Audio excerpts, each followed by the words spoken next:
அதிமுக வேட்பாளர்களை ஆதரித்து முதலமைச்சரும் அதிமுக பொதுச் செயலாளருமான ஜெயலலிதா இன்று தேர்தல் பிரச்சாரத்தை துவங்க உள்ள நிலையில் அதிமுக தேர்தல் அறிக்கை இன்று காலை வெளியாக வாய்ப்புள்ளதாக கருதப்படுகிறது. மேலும் அந்த கூட்டணியில் இடம்பெற்றுள்ள மேலும் 2 கட்சிகளுக்கு தொகுதிகள் ஒதுக்கப்படும் என்று தகவல்கள் வெளியாகியுள்ளன.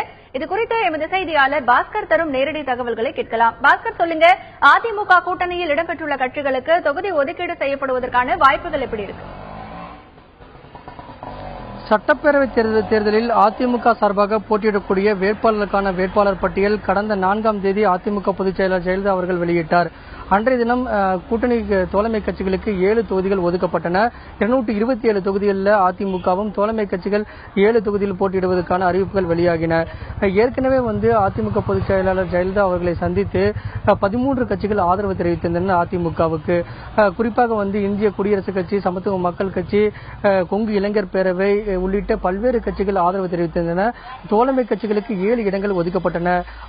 தமிழக வாழ்வுரிமை கட்சிக்கு 1 இடமும், அதே போல பார்வர்ட் பிளாக்கு 1 இடமும் இன்று ஒதுக்கப்படும் என்று எதிர்பார்க்கப்படுகிறது. 227 தொகுதிகளில் அதிமுக போட்டியிடுகிறது. தோழமை கட்சிகள் 7 தொகுதிகளில் போட்டியிடுகின்றன. அனைத்து கட்சிகளுமே இரட்டை இலை சின்னத்தில் போட்டியிடுகின்றன. தமிழக வாழ்வுரிமை கட்சிக்கு இன்று தலா 1 தொகுதியும், அதே போல பார்வர்ட் பிளாக்கு 1 தொகுதியும் இன்று அறிவிக்கப்படக்கூடிய வாய்ப்புகள் இருக்கிறது. போயஸ் இல்லத்தில் அதிமுக பொதுச் செயலாளரும் தமிழக முதலமைச்சருமான ஜெயலலிதா அவர்களை இரு கட்சிகளுடைய தலைவர்கள் இன்று சந்தித்து பேச உள்ளதாகவும் தகவல்கள் வெளியாகின்றன. இந்த நிலையில் பார்க்கும்போது 227 தொகுதியில் போட்டியிடக்கூடிய அறிவிப்புகள் வெளியாகியிருந்தாலும் 6 முறை வேட்பாளர்கள் மாற்றப்பட்டிருக்கின்றன அதிமுகவுடைய வேட்பாளர்கள் பட்டியலில்.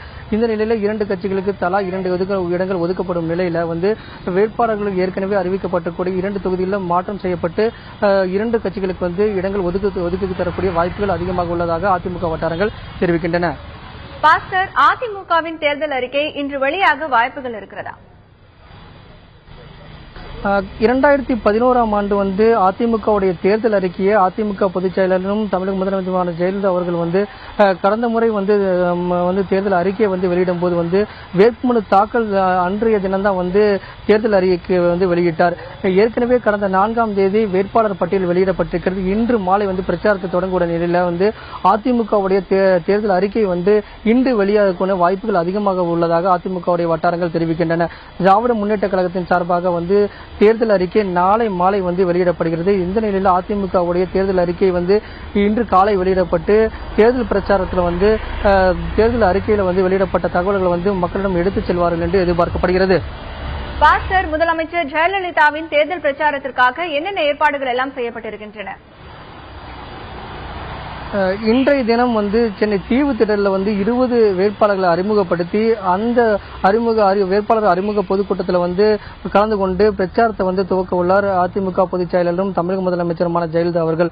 போயஸ் இல்லத்திலிருந்து மாலை 5:50 மணிக்கு கிளம்பி 6 மணி அளவில் தீவுத்திடலுக்கு சென்று பிரம்மாண்டமான பிரச்சார பொதுக்கூட்டத்தில் கலந்து கொண்டு அதிமுகவுடைய பிரச்சாரத்தை இன்றைய தினம் துவங்குகிறார். அதை தொடர்ந்து 234 தொகுதிக்கும் பல்வேறு விதமான பிரச்சாரங்களில் கலந்து கொண்டு வாக்கு சேகரிக்க திட்டமிட்டிருக்கார். அதனுடைய பிரச்சாரம் இன்றைய தினம் துவங்குகிறது. இதைத் தொடர்ந்து ஒவ்வொரு பொதுக்கூட்டங்களையும் கலந்து கொண்டு அதிமுக சார்பாக போட்டியிடக்கூடிய வேட்பாளர்களுக்கும் தோழமை கட்சியினுடைய வேட்பாளர்களுக்கும் ஆதரவு தெரிவிக்கிறார். இன்றைய தினம் பிரச்சாரமானது துவங்குகிறது. 6 மணி அளவில் தீவுத்திடலில் நடைபெறக்கூடிய பிரம்மாண்டமான பொதுக்கூட்டத்துக்கான ஏற்பாடுகள் தயார் நிலையில் இருக்கிறது.